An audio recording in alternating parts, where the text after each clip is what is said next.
Hello guys, আসসালামু আলাইকুম। আশা করি আপনার ভালো আছেন এবং আমিও আপনাদের আলহামদুলিল্লাহ অনেক অনেক ভালো আছি।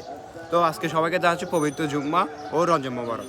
বলতে বলতে অলরেডি রোজা রহমতের 10টি চলে গেছে। তো কখন এই দিন আসবে আর জানি না। তো আপনাদের কাছে আমি একটা শেয়ারিং বিষয় নিয়ে আলাপ করতে চাচ্ছি, সেটা হচ্ছে যে শৈশবের কাল। সো গাইজ, শৈশবের কাল বলতে রমজান মাস আসলে প্রথম সেহেরি করে বাসায় নামাজ পড়তাম, নামাজ পড়া অথবা মসজিদে যেতাম। মসজিদ ভর্তি মানুষ থাকতো। বন্ধু বান্ধবের সাথে নামাজ পড়াটা অনেক আলাদা একটি মজার বিষয় ছিল। নামাজ পড়ার পরে সেম দুপুরবেলায় মসজিদের পুকুর ঘাট আছে, পুকুর ঘাট আমরা গোসল করতাম, গোসল করার পরে নামাজ পড়তাম, নামাজ পড়ে একটু ঘুমাইতাম। ঘুমানোর শেষ হলে 3টার দিকে আমরা ঘুমোতে উঠে উঁচু কালাম করে 4টায় 4:30টার দিকে নামাজ পড়তাম। নামাজ পড়ার পরে বাসায় ইফতারি দিতে যেতাম। ইফতারি দেওয়ার পরে বাসায় কিন্তু ইফতারি করতাম না। মজার বিষয় কোনটা বলতে পারেন? ফ্যামিলির সাথে ইফতার করা আর মসজিদে মুসলির সাথে ইফতার করা অনেক বড় ব্যবধান।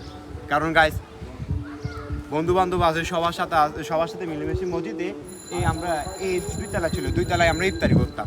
ইফতারি করার মজাটা কিন্তু অন্যরকম। ইফতারি করা শেষ হলে সেম মাগরিবের নামাজটাও পড়তাম। নামাজে পড়ার পরে বাইরে একটু ঘোরাফেরা করতাম, ঘোরাফেরা করার পরে আবার তারাবি পড়তে আসতাম। মজার বিষয় গাইস কোনটা বলতে পারেন? মজার বিষয় এটা যে তারাবি পড়ার পরে তারাবিতে মসজিদে বন্ধু বান্ধবের সাথে বিভিন্ন ধরনের দুষ্টামি ফাইজলামি করা যেত। এই জিনিসগুলো এখন আমাদের কাছে নাই। আর এই জিনিসগুলো থাকবে কবে? এখন আমরা বড় হয়ে গেছি। বড় হলে বুঝতেছেন সবাই তার পরিবার মানসিকভাবে বিভিন্ন ধরনের ব্যস্ততা থাকে। তো আজকে এই বিষয়গুলো বলতে চাচ্ছিলাম, কারণ এই জিনিসগুলো কখনো পাবো সেটা কখনো মনে করি নাই। তো ভালো থাকেন, সুস্থ থাকেন, নিজের শরীরের যত্ন নেন। আর আমার ফেসবুক পেজে যদি আপনারা নতুন হয়ে থাকেন তাহলে ফলো দিয়ে রাখবেন। আর ইউটিউব চ্যানেল যদি হন তাহলে সাবস্ক্রাইব রাখবেন। আল্লাহ হাফেজ।